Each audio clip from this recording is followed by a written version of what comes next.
Positive thinking is everywhere.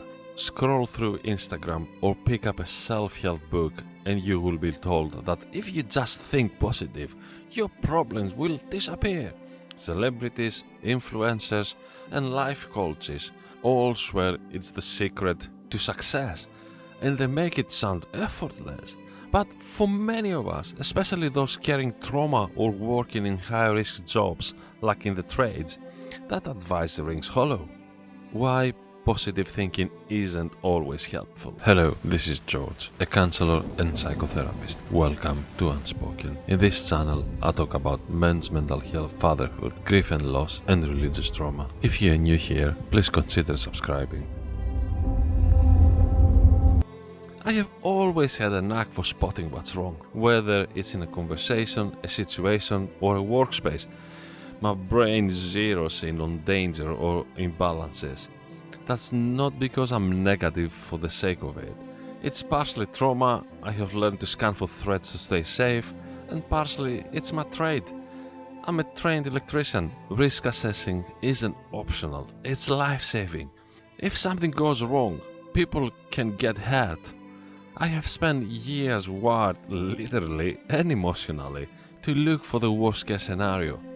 That's why I find When the Body Says No by Dr. Gabor Mate such an important book. In one chapter, he flips the scripts on the whole positive vibes only narrative, where he writes, "In order to heal, it's essential to gather the strength to think negatively.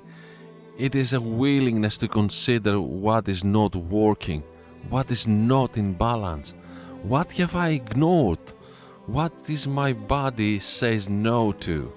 This was a light bulb moment for me. What if negative thinking isn't a flaw, but a signal? What if, instead of pushing it away, we sit with it and listen? Too often, we treat negative emotions like something to overcome or avoid.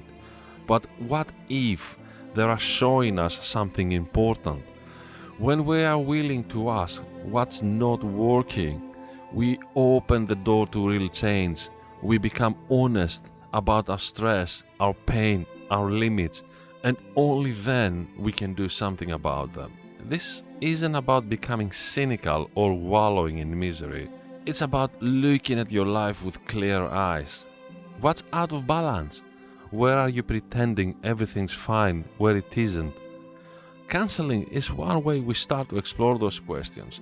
It's not just about talking things through, it's about learning to face what we have been avoiding. There is strength in seeing what's broken. There is a hidden strength in negative thinking. When things fall apart, when life hands us pain or disappointment, we are being handed an opportunity. It might not feel like it at the time, but those moments show us what needs attention. They highlight where we are stuck, where we are hurting, and where we might begin to grow. That's how real change happens. We spot the cracks, and instead of ignoring them, we repair them.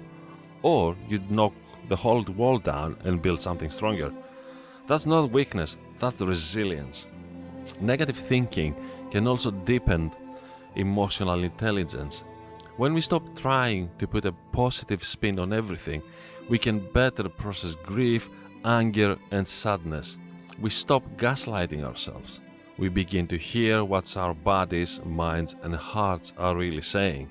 This kind of honest reflection builds self-awareness. When we acknowledge our darkest thoughts, we start to recognize patterns. Maybe we keep choosing the same kind of partner. Maybe we burned out in the same way, job after job. Negative thinking helps us spot these patterns. It shines a light on our blind spots, and with that awareness comes the chance to change. One of the most dangerous things about the positive thinking movement is the way it shames people for feeling bad. If you are anxious, grieving, or struggling, it's easy to feel like you are failing just because you are not smiling. That's where toxic positivity creeps in, and that's a topic I will dig in more in another video. For now, I'll say this. Genuine, grounded positivity doesn't mean ignoring what's hard. It means facing it, moving through it, and growing from it.